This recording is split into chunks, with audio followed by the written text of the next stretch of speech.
Jennifer, call the roll. Yes. Chair O'Farrell, Here.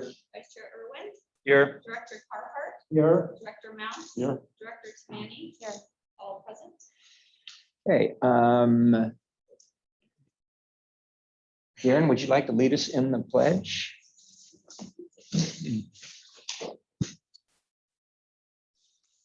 Pledge allegiance to To the the flag of the United States of America, to the republic for which it stands, one nation, under God, indivisible, with liberty and justice for all.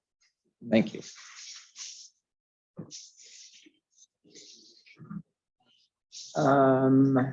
So we've done the roll call. Yes? Yes. Okay. So presentations, proclamations, recognition, recreation coordinator hiring update. Katie. Good evening. My name is Katie Koss. I'm the Recreation Superintendent for the Park District, and it is my honor tonight to announce the hiring/advancement from Senior Recreation Leader to Recreation Coordinator, and that would be Mary Patalica. All right. In the capacity of an employee, Mary has been with the district since 2015. However, she was with us prior to that as a Fair Youth Advisory Board member, and she served as Vice Chair. Mary graduated from Sac State with a degree in Parks and Recreation. She sat on the Recreation Management Association Board as Vice Chair. Seems to be a position for you. She was also on the CPRS District 2 Board of Directors as a student section rep. Mary has won multiple awards through CPRS and District 2. She has attended multiple conferences. She has done pretty much everything a part-time employee can do for this park district, from special events to preschool, to working on some special projects, helping build some special projects, just a plethora of things. And so tonight I want to take just a second to recognize Mary's advancement. She did interview for the position, and we did select Mary based on her outstanding work, her degree in Parks and Recreation, and just her overall joy for this district and the community of Fair Oaks. So Mary, if you'll come up here, I'll just let you take a moment to address the board. Hi, again, my name is Mary, although I feel as though I've met all of you at some point. I just wanted to say thank you so much for the opportunity. Being with the district, when I started out, I just graduated high school. I had no idea that this would be the career path that I would end up choosing. And I feel very fortunate to be with this district in particular. I've been given a lot of really incredible opportunities. All of the growth that I've been able to experience since I've started has really set me up for success for the future. And I'm glad that future right now is cool. Thank you very much. Congratulations. Well done. We're lucky to have you, and we appreciate everything you do. And Mary will be working on the preschool. As you may or may not know, Chelsea will be leaving us for about 4 months. She'll be having a child. And so Mary will be the lead for the preschool in her absence, which will be a great opportunity for her. She will also be doing a lot of special event work and marketing work, in addition to what a rep coordinator does, which is other duties of the site. So she'll be doing a little bit of everything, and it's just great because Mary says yes to every opportunity thrown her way. So I don't know, Mike, if you want to say anything, put you on the spot, but. No, it's great to have Mary here. I do appreciate the enthusiasm and the ability that she brings to the district. I look forward to all the wonderful things that Mary will do. And welcome aboard, Mary. It's great to have you. Thank you. I'd like to say I recognized your potential many years ago. Congratulations. Okay. Next item up is the audience public comment on non-agenda items. I know, Garrett, you're here for the agenda item. So do we have, Ian, do we have anybody in the waiting room that would like to speak? Nope. Okay. Motion to approve the agenda. So moved. Second. I'll second. All in favor? Aye. Consent calendar. Does anybody have any questions, concerns, comments? Just two things. One, in the minutes from July 28th meeting, discussion action item number 7. It says a motion to award the bid for abatement in Village Park was made by Vice Chair Irwin and seconded by Vice Chair Irwin. So I'll take responsibility for one. I don't think I can legally do both. And then the only other thing that I was wondering on was in the budget, and I know that's also part of 8.1, but just as far as looking at the this past month, just are with the completion of the year, numbers for printing. Because I'm sure that most of that wasn't used because of COVID. And Mike, I was wondering if we are going to go back to printing or if we're not, and if so, why we still have a large chunk budgeted for it. I'll let Katie answer. We are going to print. The plan has been to go back to the printer, speaking of the activity guide, yeah, the goal is to get back to the activity guide printing. We don't know, number one, how much the costs have increased since COVID through our printer. We usually go out, when Jen actually does that, finds people from different printers. And so we left that full dollar amount in.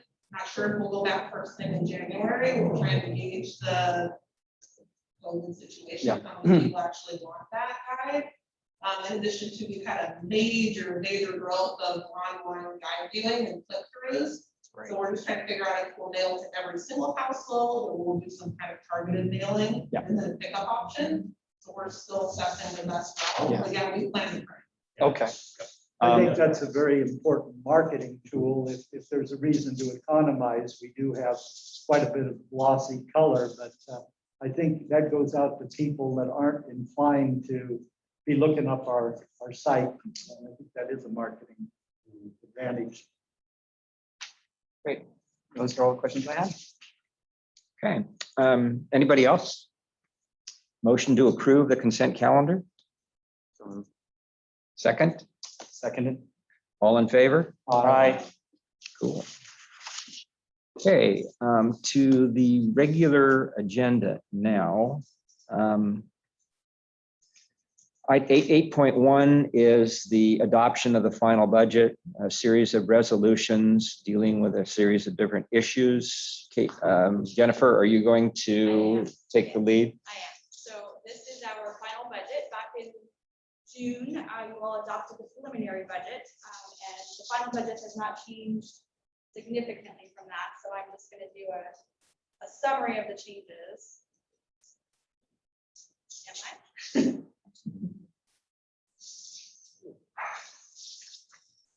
There you go. Wow, okay. Okay, so our revenues, we had a little bit of a bump in property tax revenue. We base our preliminary budget property tax estimations on our prior year budget. For final budget, we go ahead and use the actual collections. So that's why it increased a bit. And then additionally, our assessed valuation has risen a bit. And so we calculated 4% increase rather than 3.5 for the preliminary budget. So there was an increase. And then for our interest income, I never really know how to budget for this. So for the past few years, we've seen anywhere between 10 and 12,000 in interest income. That dropped this year for some reason, so I just rebudgeted at the lower amount. See how we end up with that. Okay, so for expenses, we had some changes in salaries and benefits. So as you recall, back in March, the Employees Association requested a 1.6% COLA. The Personnel Management Committee approved it if the budget should support it. And so I think you'll see as we go through this that it will support it. We did include that. The total amount was actually $17,000, and then the associated costs of retirement, Medicare, all the other stuff that goes along with salary, that increased that to about $20,000. And then there was an increase in our stipends of about $1,200. That's an estimate for our phone stipends. It was not yet implemented, but that is around what I think was spent. Will there be an offset savings on that one? Yes, there will. I don't know what it would be yet, so that's to be determined still. Our healthcare increase, the healthcare cost did increase. We got our rates in July, and although overall the rates dropped as an average, the Kaiser premium went up, and so most of our staff has Kaiser, and so that did increase our costs overall. Retiree health, we did have a decrease. One of our retirees did pass away this last year, and so we no longer have her, Joan Grimshaw. Oh, first I heard. Yeah, and I only found out because CalPERS let me know. So that's a sad way to save money. And then, so we had a little extra money, Mike wanted to put that into our OPEB trust, so we increased our OPEB trust allocation to 50,000, so 40,000, so we added an additional 10,000 with a net increase of 4,600. And the OPEB is what now? That is our retiree healthcare liability. So that's our giant. A giant $1 million liability, that yeah. we always hate to see. Okay, increases to expenses. We added some money in different categories, 5,000 for in-person HR trainings. We haven't had those in a long time. We need to bring some of those back. An increase for our water, and our actual costs last year were higher than we budgeted, so we increased that category, especially considering the drought and probably be spending more watering. An increase of 2,000 for janitorial supplies based on our actual expenditures. We will not be cleaning less this year, I don't anticipate. We added some money for additional software, electronic timekeeping, and a software so we can build our socks. And we're going to add a messaging feature to our Teams phones, and the cost for that is about 5,000 with a $700 startup fee. Thank you. And then an additional 4,600 or so for as we bring people back into the office, we need to upgrade their docking stations, their laptops, maybe some other stuff that they'll need. And then finally, we did have some money left. So I put that into the Parks and Facilities Maintenance Fund because that's been pretty low for the last few years. And with the additional parks that we have coming online, we may find out we need that money. Couple of questions, Jennifer. One, are these increases over the actual amounts last year or the budgeted The amounts? budgeted amounts from the preliminary budget, the what we budgeted for the preliminary budget. Some of them are increases of the actuals, like the water, the janitorial. Those are based on our actuals from last year. And the other question on contingency, it says a 28,000 rollover. Our report said there was still 50,000 in There there. is, so there's a total of 50,000. So what we normally do with the contingency is if we haven't spent it the prior year, we pull it back out and roll it over into the next year out of fund balance. But we don't have to pull the full 50 out this year. We can keep some of it in our fund balance. So this is the additional 50 to bring it back up to 100. No, it's only at 50. We're spending 28,000 out reallocated from the prior year, and 22,000 will come out of our general fund. Didn't we used to have a contingency of 100,000? We did. We dropped Now it it's to at 50. 50. Okay. Okay. On the water, is there any thought of general cost savings over this next year as far as with Village Park? And just with the construction, construction, all of that? Well, we'll save some money there because we won't be watering anything, we won't be using the buildings, and I feel like even when it comes back online, we'll see water savings. Yeah. The systems out there are ancient, and the things we're putting in are not only water-wise plantings, but modern irrigation systems, so they'll water more intelligently. Does that answer your question? It did. I guess I was just thinking that, so is 6K taking into account the decrease in that or? No, it's We'll not. also be seeing Jim Strange Park come online and Ah, Gum Range Park. come Fair, online. okay, that's a big thing to note with that. Two new parks coming online. Two new parks. So we also had some savings, our workers' compensation, which I made a point of saying was going to increase significantly, Yeah. didn't. We had some savings because we had no claims last year, which dropped our rates more than I would have thought. So that's a big savings for us. The election services, we're not having to contribute anything for the special election, so we were able to save that money. Is that a change from what was originally assumed? That's what I assumed when I talked to the county. They said. Yeah, I thought we were all going to be sharing it and, pro rata cost. No, that's good. That's what they told me anyway. Liability insurance, same thing. We thought there was going to be a significant increase based on what they told us. There wasn't, so we saved there as well. Is that it? Is that my last slide? Okay, so overall, the net difference between the preliminary and final budget was about $2,500. Not a significant difference, but some kind of significant changes in where the money is coming. So just a question about the assessed valuation, Yeah. and I'm pleased that it was at 4% for a long time. We were hovering 1 or 2%, whatever it was. Is there any way to determine whether or not that's new construction or it is simply, the allowable increase per, Prop 13. There might be, I can look and see if the number of parcels. The reason I asked the question is that there is the property on Sunset, which is the old Orange Grove Olive Orchard. And if you look at the development proposal there, they're going to put 16 homes on rather large lots on 10 acres. So that I'm guessing that those are probably going to sell for 7, 8, maybe more a piece. So it's something to look forward to. I don't know about, Ralph, you probably know more about this than I do, but is there anything else at Gum Ranch that is going to come online? Well, they're building out very rapidly and selling out, so I think they're going like hotcakes. It'll probably be filled in this next year. As fast as they can build them, they're selling them. Good. That's good to know.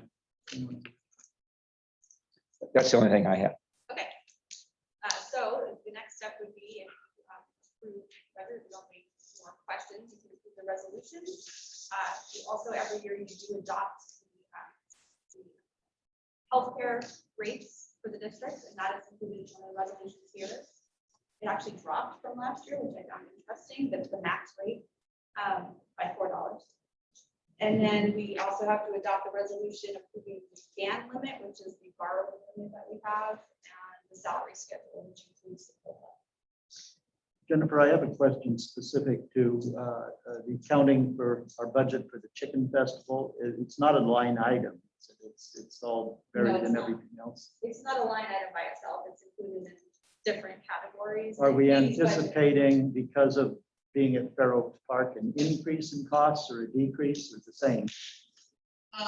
Chicken Festival is definitely not an increase in cost at this point. We're actually doing everything we can to find trade opportunity and spend as little as possible. I mean, of course, we have some money for security and things of that nature. Make sure it's safe to kind of flow, but there'll be a savings on staff count alone because we won't be out there at 3:30 in the morning until 10 o'clock at night. So, and we won't, because of the fencing and setup, we won't need as much staff on site all day.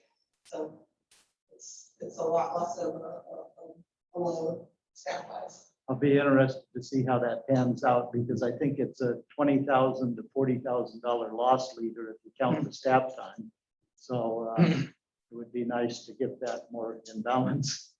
We are taking any volunteers, so anyone mentions those in the volunteer, you send them our way. A procedural question, I probably should know this, but we've adopted the budget in different ways. Do we have to read every resolution into the record, or we can take the collective package? You could do that. We've done the package the last few years. Is there a preference? Collective package. Okay, would somebody like to make a motion to approve? Maybe we should read all the items. I'd make a motion to approve all resolutions in 8.1 as well as adopt the 2021-2022 salary schedule. Does that cover it all? I think so. Yep. I'll Yep. second that. Second. Oh. All in favor? Aye. Motion passes. Yay. None, I was hoping we'd spend Operating 2 hours. capital for next year.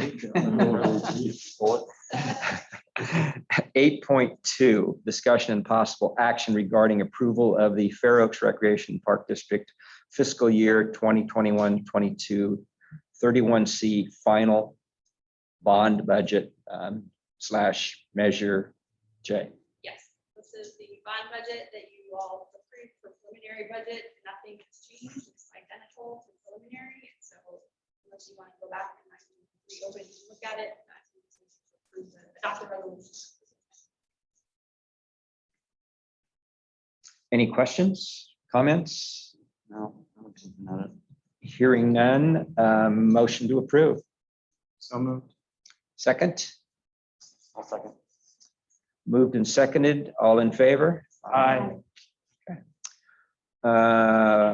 8.3, discussion and possible action regarding approval of a cell tower lease arrangement at Miller Park. Yes, that's me. we're asking for approval for me to sign the amendment to option and land lease agreement with Sacramento Valley Limited Partnership, which is Verizon, for the Military cell, Miller Park cell site. They had requested that we renegotiate the lease with them. They did not offer a very substantial opportunity to renew it. So since we have used NAI Capital before to negotiate leases, you on March 17th authorized us to use NAIA to negotiate on our behalf. They did, and the terms that they negotiated were a $15,000 one-time signing payment, a $2,389.13 monthly rent. Now, the next bullet point on my report is a little misleading. It says $500 per month increase per month. It actually, that $500 per month is reflected in the $2,389.13. So that's the increase, and it's a $500 increase. So if your rent's $500 now, it's $1,000. But and then 10% for all co-location leases, and then the lease expiration has been extended to March 31st. We will end up paying $5,000 for their services. I do have to go on record and say they are an incredible company to work with. Our initial offer was awful compared to this from them, from Verizon, and they worked this hard to get to this level. Very happy with their services. Good. So my So only how- question I have on this one is, at one point we were discussing where they were trying to negotiate an additional footprint Yes, within there, and I don't see any mention of that. they have at this point in time backed off from that. And there is an term in the agreement that says if they increase their footprint, they have to go through us. They have to get all the permits, we have to give them the authorization. So NAI was well worth the money. What is the, how does that 10% on co-locations work? That 10% of what? it's 10% of the rent that they negotiate, that Verizon would negotiate with a co-locator. So for example, we've got one coming in on another cell tower, Dish Network's coming on the other tower. I've asked them to give us the terms that they were negotiating with Dish Tower or Dish Network, and then we'll get 10% of that monthly rent. If that co-locator leaves, the rent, the 10% goes away. So that 10%. So 10% of the add-on rent. Yes, yes, exactly. So that's how it works. And we are supposed to ask our cell tower leaser every year for the list of co-locators. That term has not been followed very carefully, so we'll start doing that this year. Do we know how many co-locators we have on the towers now? Are there 2 towers there? It's 2 hours. Yeah. And how many total companies do we serve roughly? That is one of the problems. I would say Yes. that it wouldn't be a bad idea just to have somebody from staff go snap a picture with their phone once a month. And you can tell, like, if it's changed, if they've added things or not, that's a good time to reach out to them and go, hey, what is this? What is Yeah. that? I mean, it's something that's really simple that we can do. Yeah, it Just is track something it. now, it's on our radar. Yeah. And we are going to start doing that. It hasn't been done in the past. And do we get paid monthly or annually, or how does that work? Monthly? Okay, thank you. Other questions? One of the items that I would like to see implemented or included in the lease agreement is in paragraph 3 where it talks about rent and escalation. It does not mention the 3% annual increase. That is mentioned, I realize this is an amendment, but it is mentioned in the original lease, but it's also mentioned in subsequent amended leases that we have. And so I'd like to see the 3% also be in this amendment as well, just to be extra clear. So that begs the question, do the existing leases have a clause in there when there's a co-location that they're supposed to inform us? They are supposed to, yes, exactly. And Well, is there a, I'm sorry. Did we have- They do? Some funds that come in from coalitions, yeah. Jennifer would have to. I have to, I will look it up, the breakdown. Yeah. But they itemize when we get the. Well, They're supposed to if they apply- haven't, there should be some kind of a penalty. Yes. These guys honest. I said, no kidding. nickel dime you. Exactly. So, I'll be almost 90 when this thing, and you'll be over 90. When this thing It's just expires, maybe I'd like the 91, but, opportunity you to know, make what's- a motion. who's to- quibbling over a year at 90? Make the motion to approve and authorize the signature of the district administrator on this new lease agreement. So Delinda, would you like to second? Can we amend the motions to say that? Sure, It needs to include the 3% escalation fee. So yes, I'll second. That's accepted. All in favor? Aye. Motion carries. Okay, we're ripping right through this. So we have a status report from Mike and Sean on the perimeter bike park. I want to start by saying I'm pleased that staff and Garrett and lacrosse and soccer all got together, walked it. And I have some comments after we go through the staff report, but as long as we're always moving forward, I'm going to be happy.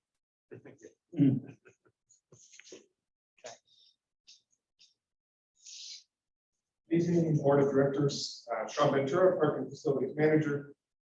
Forgive me if the microphone can't pick me up. I'm notoriously quiet voice, so tell me to holler if you can't hear me.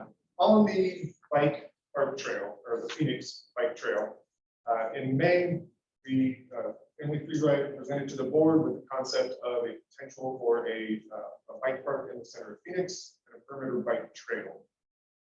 At that time, the direction of the board was for staff to work alongside Family Free Ride, perform some outreach, and investigate the possibilities and report back to the board. So this is what that is. We did walk with Family Free Ride. We had another walk all around the potential bike trail with Fairfield Soccer, the Crossroad Club, excuse me. And we pointed out good things and we pointed out potentially negative things about the bike trail. We tried to keep an open mind on all of this as per your directions to investigate this. I would like to note that it seems like this has quite a good deal of support from local partner groups and the community around there. And we as a staff are not, generally speaking, opposed to the concept of the bike trail or the interior bike park. But as to be as neutral as possible, we wanted to bring up concerns that we had with the locations of this object. As part of my report, we listed several facets that were of particular concern. Primarily, those were the two road crossings, the one in front of the entrance to the VFW and the one across the intersection that goes to the snack bar in front of Phoenix Park and the dog park parking lot there. Other ones that are of particular concern to me, just knowing the neighborhood around there, around all of our parks, is the proximity to the neighborhood fence on the south side of the park. It gets quite close there, and I feel like it is a recipe for butting heads with the neighbors that we would have to come up with a unique solution to really be a friendly neighbor, as well as provide a good amenity for kids and teenagers and adults in that park. That being said, with my report, I hope it was clear that all of these problems do have solutions. That you may have read a report from Garrett McDermott as well, that lists that other locations and other communities have similar features like this, and they found solutions that cause these features to work. We are not denying any of those things. We just wanted you to be aware of our findings on that. That being said, one of the major things in our original recommendation to the board, or staff recommendation, was that we wanted to hold off on moving forward with these projects until the final budget of the village projects, the Vista, were figured out. So we were not, as well as and Phoenix parking lot as well, which are already approved projects through the board. That has not changed through our investigations and our talks with Family Free Ride and the other community partner groups. As it stands now, we are well aware that these features would be very much appreciated by the public. Whether it would be better as a perimeter trail or the interior of Phoenix Park, as a full larger bike park. It's hard to say what they would appreciate more without speaking to more members of the community. But those are our findings. Do you have any questions for me or comments? Wait, do we have an estimated cost of what this? would run I us believe to- on your original report here, you had an estimated cost. We had not done any internal investigations of getting quotes from companies. Well, I'm assuming that really depends on the design and all, addressing all these issues. So the cost can be X, or it can be X plus or X minus. Yeah, Well- I'm just wondering a ballpark, like. I guess, 500,000, 200,000. I don't know, what was the number? I can answer right now. I mean, it depends on how you want to build the trail. If you want to build it simple, anywhere from 50 to 100,000. If you're going to build it with volunteer labor, maybe less. If you want to get with contractor, then you have to start paying prevailing wage, then it's going to go up. It also depends on the features we want to add, because that was a big component, was make it like an obstacle course for bikes. So the more features you have, the more the price will go up. But rough estimate was around 100 to 200,000. That's having it done by a professional that pays prevailing wage. Rough estimate. Do we have to pay prevailing wages? Well, I mean, I appreciate, staff's concerns, and it's your job to point us to, where there could be some problems. I think that, as you point out, Sean, we can probably address all these things. I mean, there are multiple road crossings on the American River Parkway. There are multiple blind turns on the American River Parkway. There are people going in and out. There are service vehicles going in and out. So signage, design, some safety factors. The one thing that really concerned me is that we're talking about the people coming in to drop off their children for soccer or lacrosse, and you presume there's a speeding problem. So if there's a speeding problem there, we ought to have speed bumps without respect to whether or not the perimeter park's going to go in. If we have a liability issue and a safety factor there, then that should be something that's on our radar.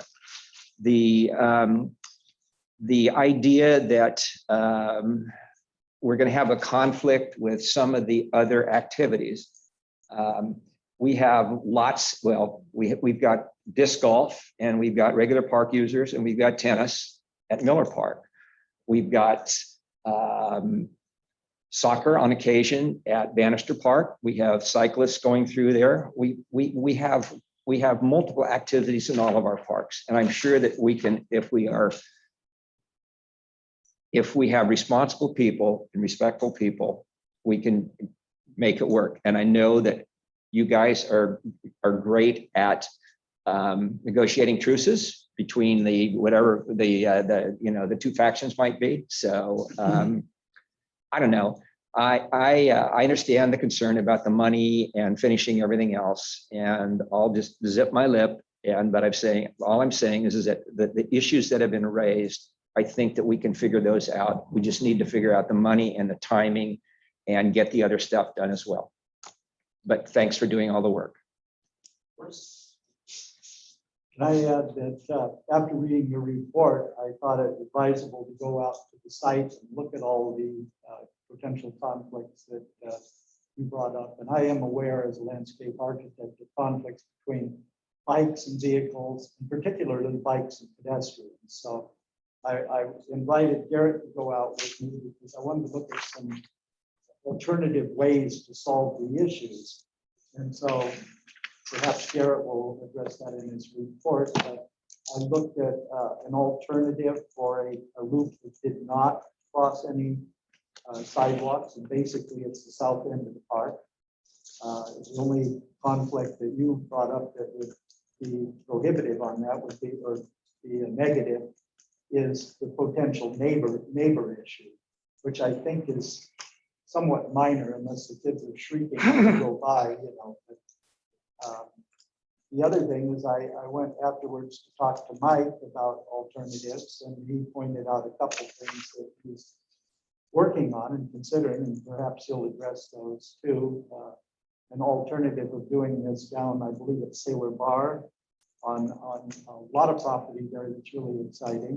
And the other is once we find out what we're going to do with the big empty lot there, where we're going to put the softball field. Once we cinch the job on La Vista School, that might be a suitable spot for an expanded bike park and a loop within that area. So I just wanted to say there's also some other alternatives we can look at.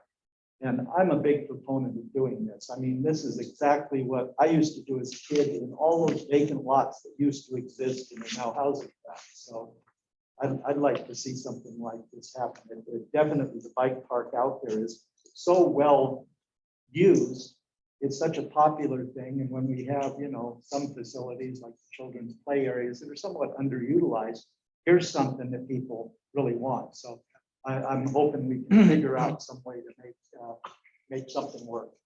The possibility of an internal area inside Phoenix Park also excites me. Seems Yeah. like a perfect spot for bike features. I was excited when I heard that. And I'm also intrigued by the idea of doing this down at Sailor Bar, although it's certainly disconnected from the existing bike park. So I'll Well, stop we, there. Darren and I had talked about that, and I think, Mike, you talked to Liz Bellis. And that whole area is part of the parkway. So if we were going to do anything, it would take almost an act of God to get the land use to be able to change that. We could, but it would require approval of the county, the city, and the state legislature, and actually Rancho Cordova. So it's a long shot. That's Right. a long shot. Rancho Cordova, huh? Yeah. It's part of it. They're now a park signatory to the Parkway Plan. So looking through the president, I was just kind of curious if there were actual statistics or numbers as far as the concerns when it came to the DUIs. I thought that felt kind of out there without any data to support that. So I'm wondering, is there like a lot of number of DUIs coming out of there that supports that claim, or where did that come from? I was only raising the concern of people entering and leaving a bar. I don't believe I mentioned actual people getting DUIs. Well, I guess then, no, that was, I guess, more my question of what's the number then if we're concerned of that. I'm just trying to understand what the real heart of the concern is and Honestly, what data the it's based real on. sort of concern for me, after having worked out there so long, is just the speed at which people enter and leave that property. And you Got have that. speed bumps out throughout our parks. They can get very quick in between the speed bumps. Yeah. And I think, again, I feel like overall, there's a lot of things that can be addressed to make this happen. I think to me, what really is the crux of it, it's not the speed bumps, it's not, you know, the crossings, it's really financially, is this what we want to be doing right now with everything that else we have going on and without having final numbers for the other projects? And, you know, another question I had is if anything could change based on the parking that we redo. Would that affect this at all as it would stand now as far as the design? As far as the currently approved Phoenix Park paving project, which is just the dog park and community garden parking lots, it does not change the flow of the parking lot whatsoever. As it currently stands. No, but then in the preliminary design for the ball fields, if they were to go into Phoenix, that would impact this. But again, with La Vista, I mean, it is almost inked the deal. You know, that takes the ball fields out of contention over. So we're close to figuring that out. So yeah, I mean, I definitely in support of this. I think the issues that are brought up can be solved. And, you know, I hope that we as a board and staff can help solve those problems to bring something that I think will be very much used and desired in our community. And from a staff point of view, I would just ask that we get a clear directive from the board that we do want to work on this, but honestly, from a staffing point of view, until we get Village Plaza Park, the amphitheater, the clubhouse, La Vista, and Phoenix parking budgetarily figured out, and then both, not all going at once, but definitely Village Plaza Park, amphitheater, clubhouse going. I'm afraid that our bandwidth for projects is reached at this point. Yeah, I mean, that is sort of I'm in full support of this. I'm a cyclist. I love to see kids on bikes. I love to see this type of facility put in place, but it almost feels to me that we're almost rushing it a little bit just to try and get something in. When we have all these other these pieces that need to fall into place. We don't have an answer on the softball fields. And I remember way back when we were talking about, like, that's sort of the precipice of how we figure this out is we got to, first of all, we need to get that deal inked with La Vista. I think an interior perimeter might be a design that might be, look very well and tie in great with the bike park without any kind of crossings at all. I mean, but we just don't have any of those answers yet. Right, and I believe that you're absolutely right, that open space where we were, or we potentially could be putting the softball fields, if we don't put them there, that space becomes completely available. And through any kind of outreach that we would do, this is part of the outreach, that it may be an incredible opportunity to have the expanded and high quality bike features in that footprint. So Mike, what is the status of La Vista? We've now been talking about this for, the school board did not meet in July, that's their month off. The agreement is coming back from Dick, our attorney. He said it was coming back the end of this week. okay, And we will review it with staff and with the assistant superintendent Frank. And then bring it in, if they have comments, they'll go back to their attorney. But I believe that once we have those attorney things, we should be back to the board here in September with that agreement. That's my optimistic view. So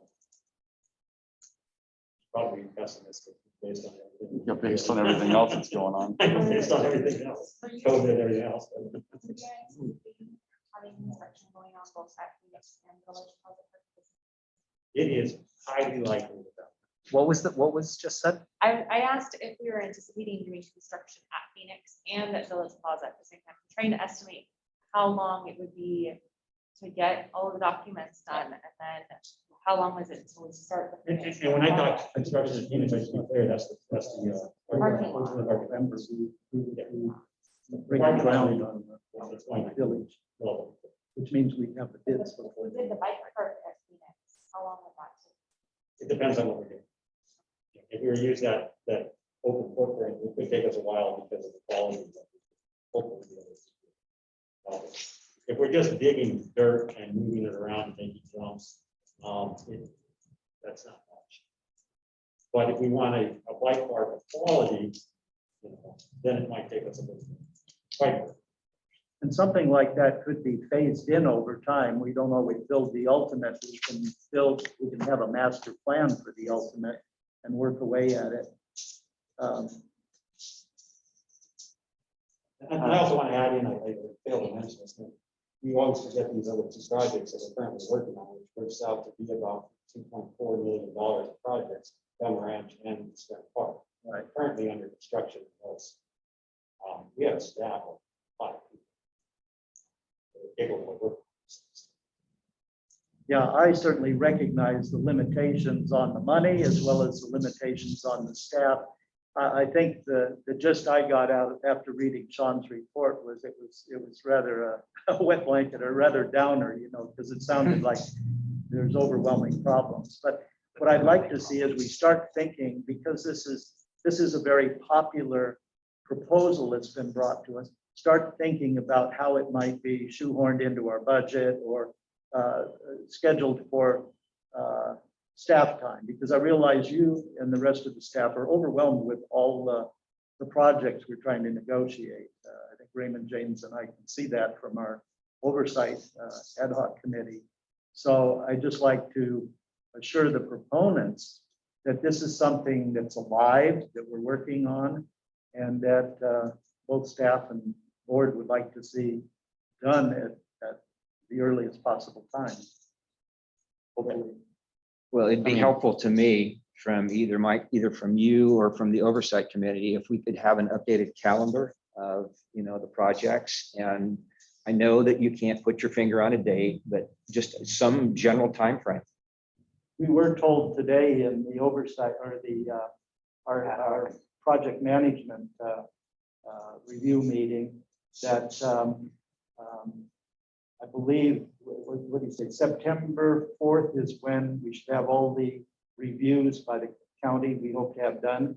There's about a 60-day period where we have to get the projects out for bid and do all of that process.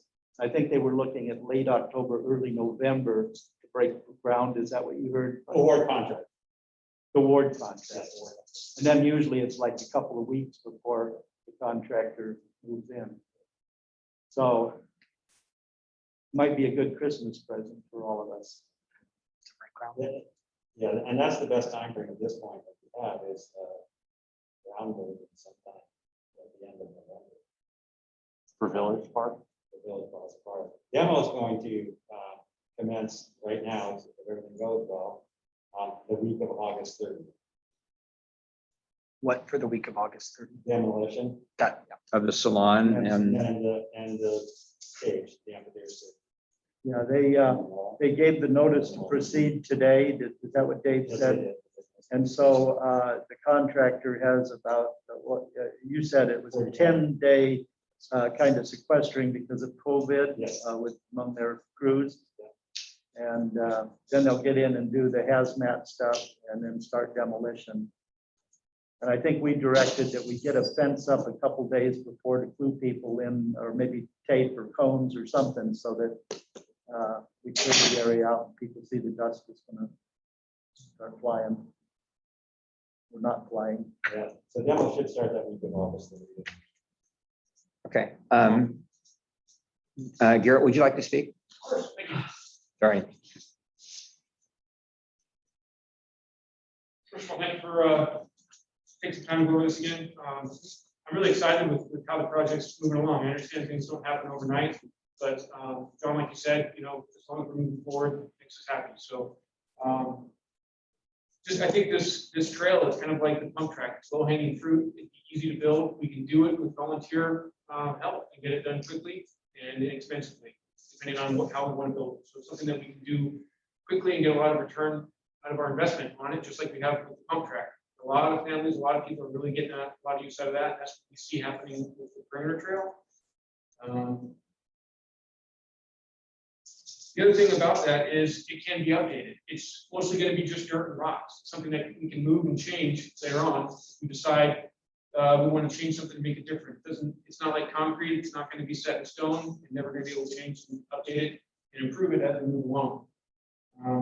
As far as timing and what has been the holdups, when I brought this up in May, the big issue with developing the center park of Phoenix was we're waiting on the softball fields. And so that's why I suggested the perimeter, because that isn't affected by the softball fields getting moved at all. So the perimeter trail isn't affected by that at all. I understand there's issues with budget and whether or not we're gonna have money left over. I brought up the concern in the emails to everyone that if there's a concern with budget and how much we're gonna have left over, there's other projects that keep popping up in the district. And so I understand there's a concern with finite amount of money. However, we can also raise money as a group. So if money is a big concern, if we get to go ahead and do this, I can start applying for grants. I can't get grants for the bike park if it's not approved for the location. I can't start doing a fundraiser for the bike park if we don't have that approved. So I just need something to go on to keep us moving forward. So hopefully we can keep taking those steps and maybe have something happen at the next meeting. Thanks, Garrett. Thanks, Garrett. Okay, there's no action on this item, that there's been a lot of discussion. And so I guess we'll wait to see. Directive for staff is critical at this point, because I don't want to go sideways between the board and the community.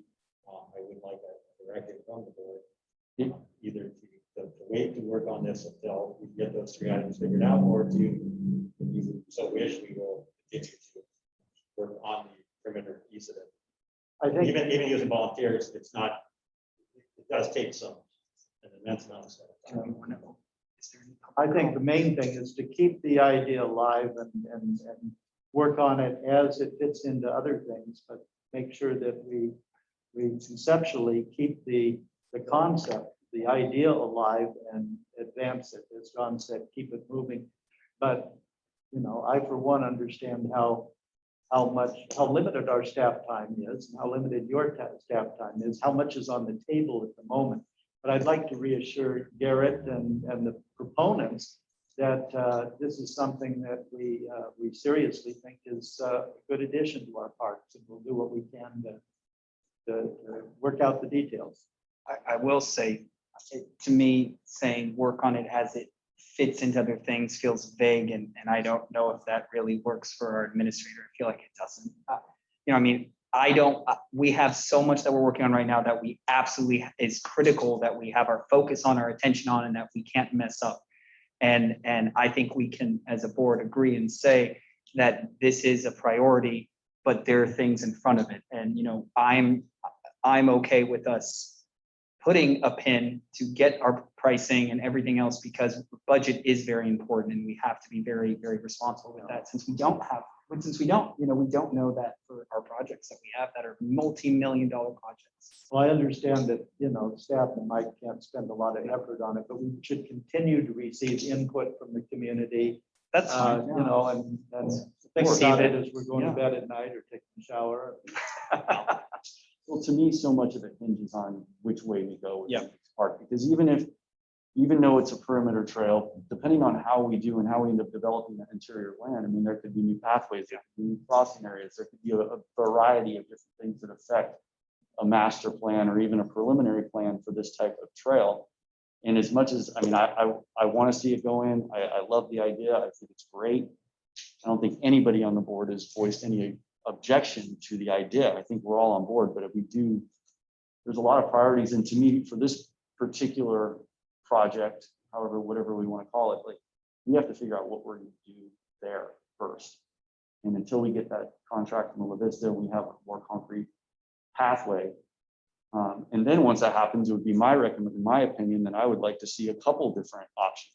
One around the perimeter, one that maybe goes around and inside, or maybe a bigger bike park that's eventually built in there that loops out on part of the park.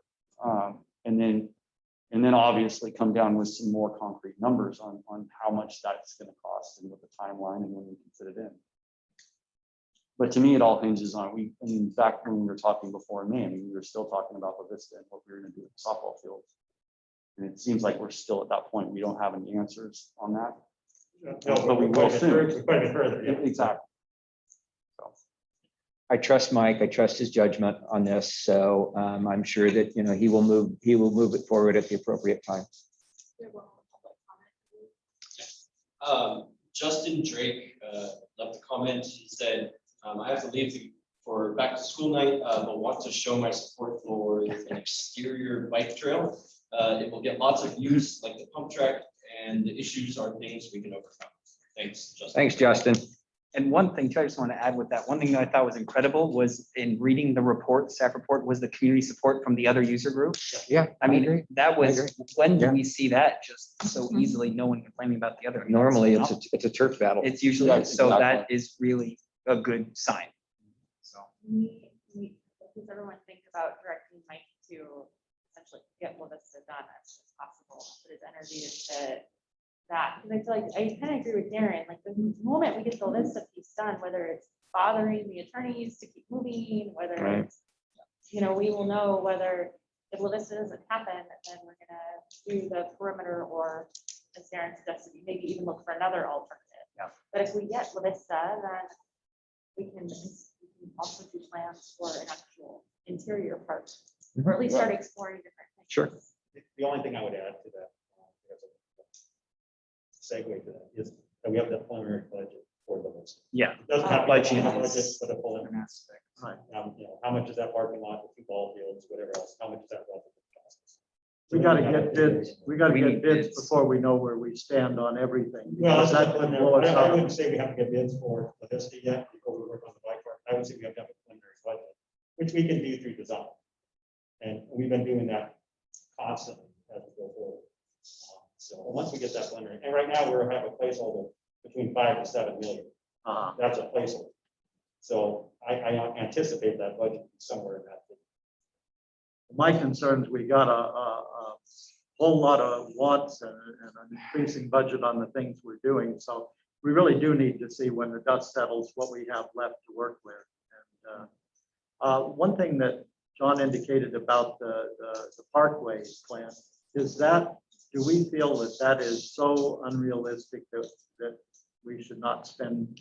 I'm not saying that, but I say what, if we want to pursue that, we need to get our county supervisor. We need to Yeah, have a meeting with him, talk about what our thoughts are and then go from there, well, if we he's, seriously consider doing that, then we put off proceeding on a more mundane plan like has been proposed of doing something Well, at Phoenix Park. I mean, like I said, I don't know what kind of a relationship we could create with the county park system to be able to use that property. I don't know if they have the ability to lease it out for non-approved parkway uses. You got to look at the parkway plan. I mean, the parkway plan is so tight. I know, we gave them the bluff and we can't even put a bench up there. It's zoned open space with nothing. Well, that's what I'm Nothing talking nothing about. But weeds. Part of the conversation John and I were having is, and I'm sure you remember the park that it's the base, that was at the base of Olive Street forever. I mean, there was a beautiful park with Yeah. running water and grass. And somebody maintained it. And somebody maintained it. It was gorgeous. It butted up right up against the river. Yeah. And the floods of '86 came, washed it out. They never put it back. Right. But if you walk down there, you can still see all the posts with the wire running through. It was an actual park. Yeah, I believe that used to be used to be ours, the Park District's park. Well, that's what I was trying to My figure out. history is that, as best Well- I recall, is that when the Parkway was created, since we were dependent district at that time on the Board of Supervisors, they sort of twisted our arm and we gave up that park and we got the land. for We gave Phoenix up all the Park. Sailor Bar, right? Yeah, we got, in exchange, we got the land for Phoenix Park. you Right. know, the good old bald spot. That's not a good trade. Yeah, not today. No river, no topsoil, Who nothing. negotiated that deal? Yeah. What happens when Little, the boss tells you you're gonna trade gold for clay? Okay. Anyway, I would love to meet with Desmond.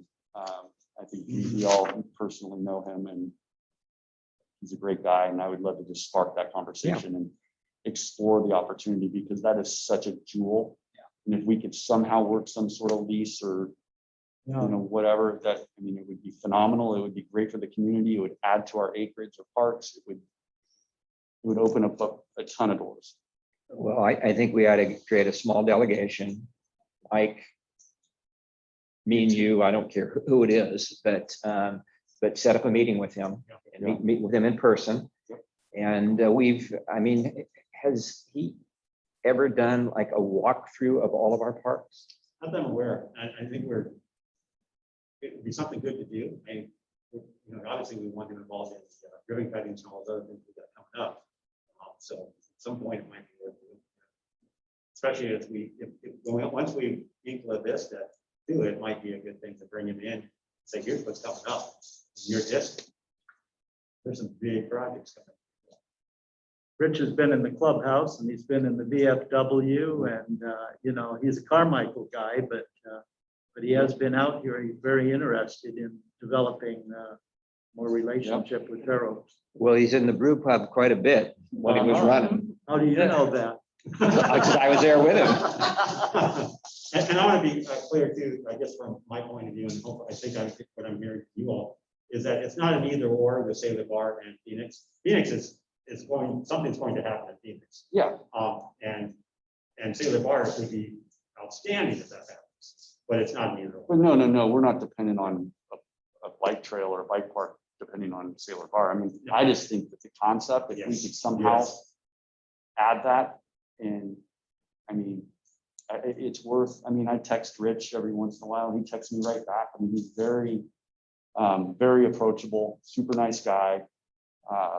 And I can't see him not welcoming a meeting with us. Well, the two of us talk about that some more. And we'll talk with Mike about it and we'll try and get something going. And I'd love to get a little bit of history, like factual history on what exactly that was and how that deal went down. I don't, who would the administrator have been back then? Was it 1990 when it happened?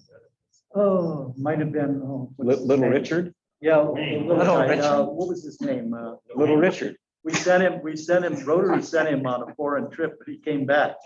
Richard Bollinger, That's right. yeah. Watch out, Mike, if Rotary ever wants to send you to a foreign country. We have a great vacation for you. Mike. Really? Long one up there. Oh, God. Okay, that wasn't too loud.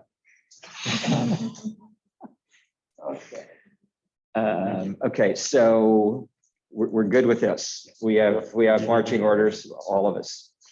So next item is what is it? Oh, discussion and possible action regarding the submission of a vote for candidate for the Sacramento County Treasury Oversight Committee Special District Representative. I should know this, but I don't.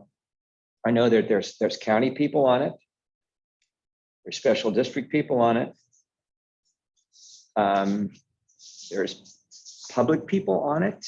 Do we know how many people and who they are? And, you know, Brendan Rose used to be a representative. when he Right. was on the board and, but there's two very qualified candidates. Yeah. When you look at, you know, there's a woman, there's a man, and the guy works for Sac Metro, and Sac Metro seems to be on everything.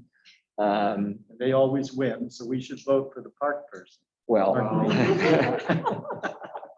He has his experience, though. I mean, I thought his experience was a little bit more when it came to financial yeah, he was a oversight. controller for Metro, and he's also a CPA. She's a civil engineer. Our history has been, we've often voted for the park person and the fire person always wins because they've got a lot more votes. So it's really a moot point. That's been my experience. I don't know either of them. What do you think, Katie? You've been around as long as me. Practice, whether voting for the park person. So are we behind parks? Yay! Or fire?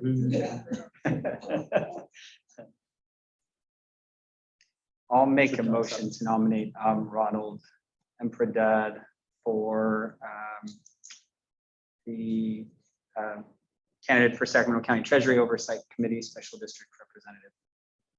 Somebody want a second? I'll second it.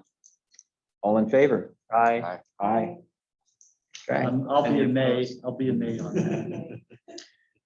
Okay, scrolling down Sorry. to. No, it's okay.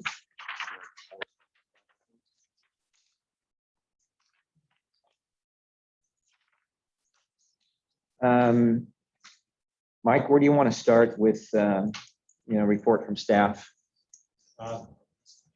Isn't it from board of directors first?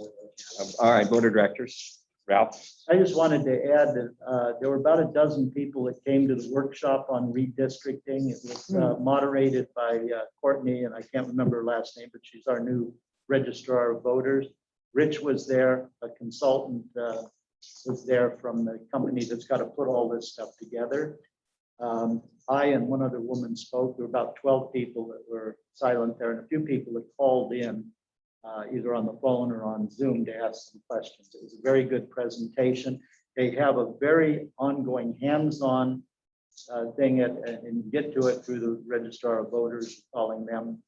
They have a mapping system. Each census district has the population. They have maps of the existing 5 supervisorial districts.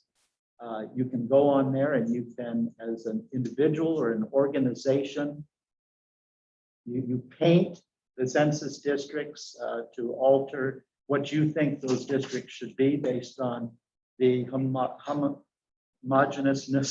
homogeneity of the neighborhoods and the communities. I went there to speak primarily that we keep Fair Oaks intact. 10 years ago, they wanted to cut Fair Oaks right down Sunrise into 2 supervisorial districts, the only community that were doing that to, and Roberta McGlashan agreed and gave up Fair Oaks to Sue Peters. But there's a lot of criteria they presented for what kind of factors they configure, but basically it's to get homogeneous communities that can be represented with a special emphasis, I guess one of the things is not to create districts that are going to chop up say a minority so that they don't have any political power. But they're receiving all of this information. So go online or call the registrar of voters. And I would say the Park District could submit some stuff. They certainly wanted to hear from the Rotary and the Historical Society and so on. That's good. I'm glad you did that. That is very important. And the district we are in now has morphed so many times since I've lived in Fair Oaks. I mean, it used to be part of District 5, which is Southern Sacramento County, Yeah. way back in the Toby day. Johnson's district, huh? Oh, no, before that, Toby. even before that, Henry Kloss. Oh, wow, I've heard the So- name, that's all. So one other point, our district is, because of the increase in population, our district has to grow. Sue Frost's district has to grow. That's District 4, which is the whole border of the county there. There's a couple districts that have to shrink. For example, the Tolley's district, I don't know the number, that's the south of 5. the river. That has to shrink by quite a bit because of the new growth. And there's somewhat the same, I think, up in by the airport and stuff. But we have to grow. And one of the most logical things that I pointed out was there's a little finger of Sue Frost's district, it's just a little appendage that is Gold River, which is 7,700 population. It'd be just the right amount to add to us. The only negative is it takes away from Sue Frost's district, which she could gain by getting more of North Highlands and maybe out in that district, up towards the airport. So that's all. Okay. Anything? I don't have anything other than the fact that I am here for this meeting, but I'm not going to be here for the next meeting. We straightened that out. Yes. I don't really have anything other than I will just voice. I have been cornered a couple times in the last couple of weeks by community members regarding frustration with lack of seeing any progress anywhere with Measure J, and specifically, why are we not having concerts in the park? I think that's probably the number one frustration for people, which I know it's nobody's fault, but I just thought I would bring it up. And these are business owners that are in the village that are, rightfully so, they're frustrated, but there's nothing we can do. I mean, it's tied up. And it's hard because July 6th was the first time we were allowed to do mass events. Yeah. Because of COVID. Yeah. And we had to plan I know. prior to that. I know it's really hard. I'm not saying it's rational. Yeah, it's hard. I get their pain. Yeah. Another reason for every house roost so that we can present our issues too, as well as our programs. Mhm.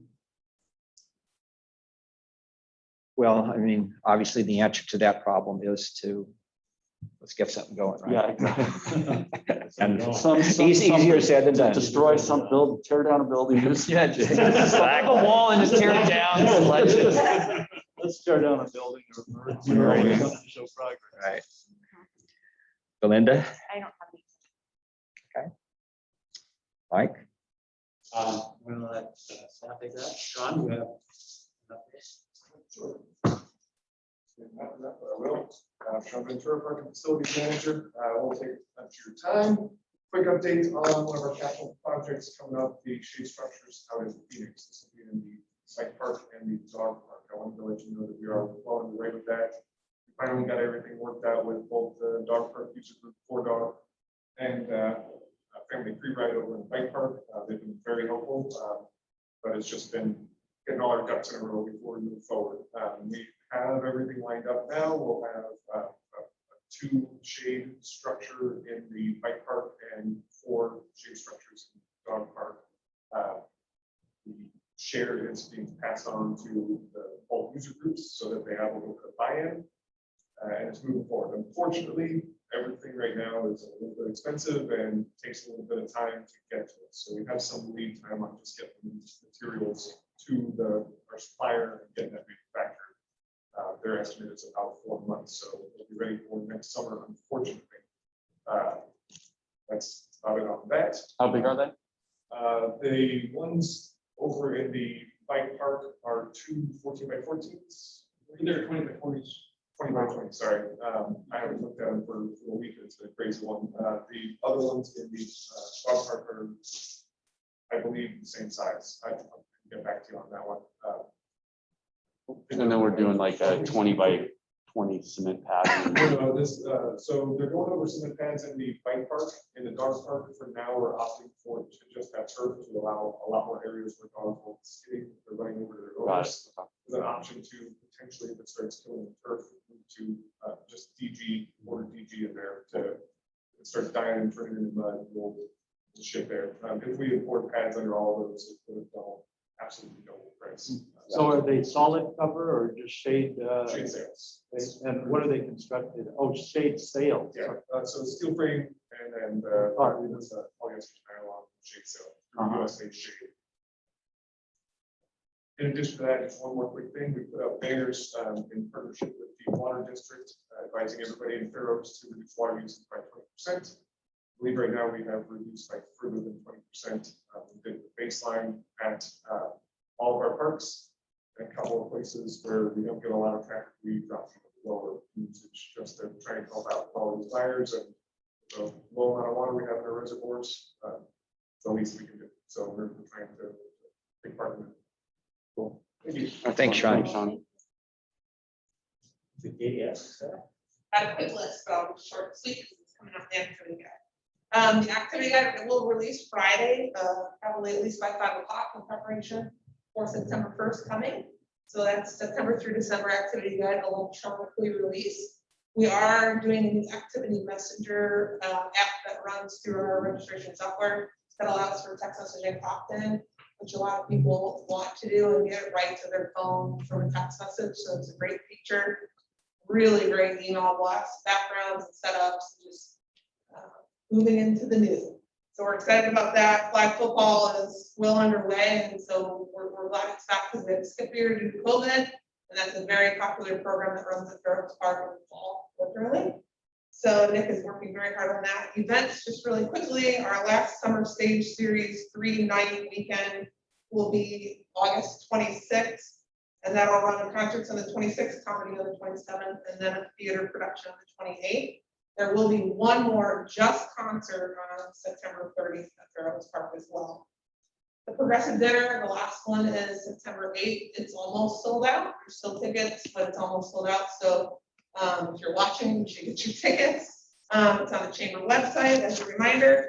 Park, Eat, and Play is September 2nd. I will say the first one we did in July was a little slow to go just because the community was getting used to it. So we're gonna do a lot of great efforts, brought the chamber in, and we have cars out there now, and the numbers triple. Yeah. And so we did get a nice email from Secto Loco about how great it is to work with a partner that's willing to put out the effort to increase the numbers.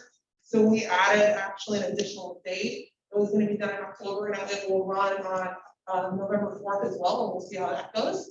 We'll likely stop after that due to the obvious weather that hopefully will come after lots of rain. We are doing the scarecrow contest in the village. It'll start on September 1st with the merchants getting involved in getting their scarecrows. They decorate them. We've seen this a lot of other communities. They do where they decorate dogs or pig statues or all these things. It's just a way to have people come through, similar to looking at the windows in the winter and shopping the businesses. We'll be working with the chamber on some shop the village in December as well, because we are going to be brainstorming a new look at Christmas in the village for obvious reasons. That most of it will be shut down due to construction. So we're going to get creative and have some meetings with them on how we do that for that event. Chicken Festival, September 18th, 3 to 8 p.m. at Fair Oaks Park. Just really quickly, there will be a cornhole tournament. There is a car show that's going to be happening from the chamber, which is great. That'll bring in another attraction. We do have VIP tickets that will be going on sale, I believe, September 1st. And so check that out. There's a lot of swag items. You get quick access to lines. The lines are going to be a little bit longer at all the other booths. The VIP people have their own area, their own tables, their own bathrooms, their own beer line, their own food. So check that out. We are doing a block party instead of a block party. the Wednesday before Chicken Festival in the village, which is just another fun night with the merchants to get people to shop down there and eat down there. That'll be from 5 to 7 in the village. The Grange breakfast will still happen Saturday morning with Chicken Festival at the Grange. So we will be out there with Booth and Rocky, but it'll be just like a normal Grange breakfast. Sponsors are Smud, Rayleigh's, and Caleb right now, so we're excited about that. We are bringing back the garage sale and move from June to fall, which is when it was originally back in the day, so that will be October 2nd at Fair Oaks Park from 8 to 1. Darren knows all too well, we are going to be having the first inaugural disc golf tournament October 30th and 31st at Cool. Miller Park. It will be 2 days. Darren is being very helpful. Sean is on the committee as well, Nick, and some volunteers from the foundation. And so we're getting sponsorships already. We're getting very close to ordering discs and putting it out there. So What day was this? October 30th and 31st, it's a Oh, Halloween. Halloween Fun. themed disc golf tournament. So it's gonna be great. I'll be- Santa Stops we're bringing back. That's something that Sabrina came up with during COVID, which is where we drove around with Santa and dropped things off to kids. We're lessening the burden a little bit. We're seeking a volunteer to be Santa. But we are still doing Santa Stops on December 15th and 16th, which again, those sold out really quickly. They loved it. Fair Oaks Village guided tours we are doing with the Historical Society, which is really, we're marketing it. You sign up directly through the Historical Society, but it's a really cool way to sign up and go on a guided tour and hear all about the history of the village. So, and then finally, we are in full production for fall break and winter break camp. Fall break is November 22nd to the 24th. And winter break camp is December 20th through the 29th, and they also sold out during COVID. So we're going to be pushing those and get creative, and those will be Mary's responsibility moving forward. So Great.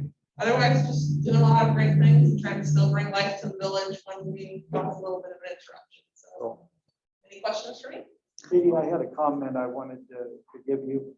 Every time I go by the electronic sign at Fair Oaks Park, it's not just my eyesight. I think sometimes it's the balloon letters or the amount of content that's on there. At my speed, and I'm putting by, I find it hard to read those. So I'm wondering if people could periodically go out there, see how well your messages are coming across, because unless you're a pedestrian, I find it's impossible to grasp what's on the thing there. Sure, we'll take a look at that and get it maybe more clear. Simple letters, yeah. Great. Anyone else? Thank you. Well, thanks, Thank Katie. you. I just had a couple quick things. Some of them we already touched on the demolition. I gave you a timeline for that. I encourage you to go look at Strang Park and Gum Ranch Park. I went out there today. It is wonderful to see them taking shape. It's an exciting, right now it's very exciting to see them because you can see what's happening and how it could look. The big elements aren't in, but you're starting to see the bones.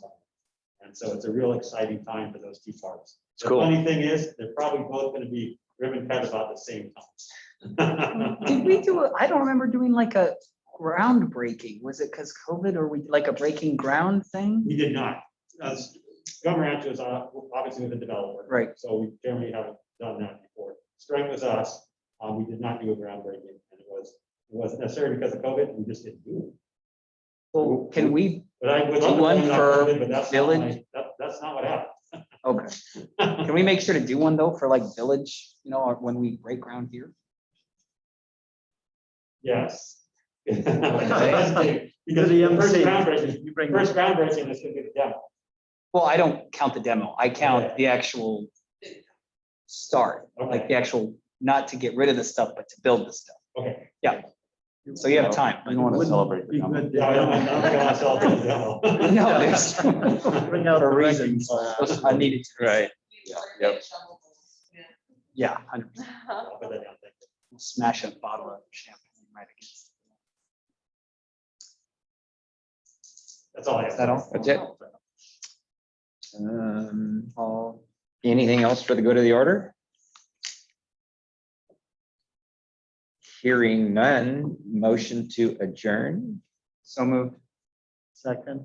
All in favor? Aye. Aye. Fantastic. Cool.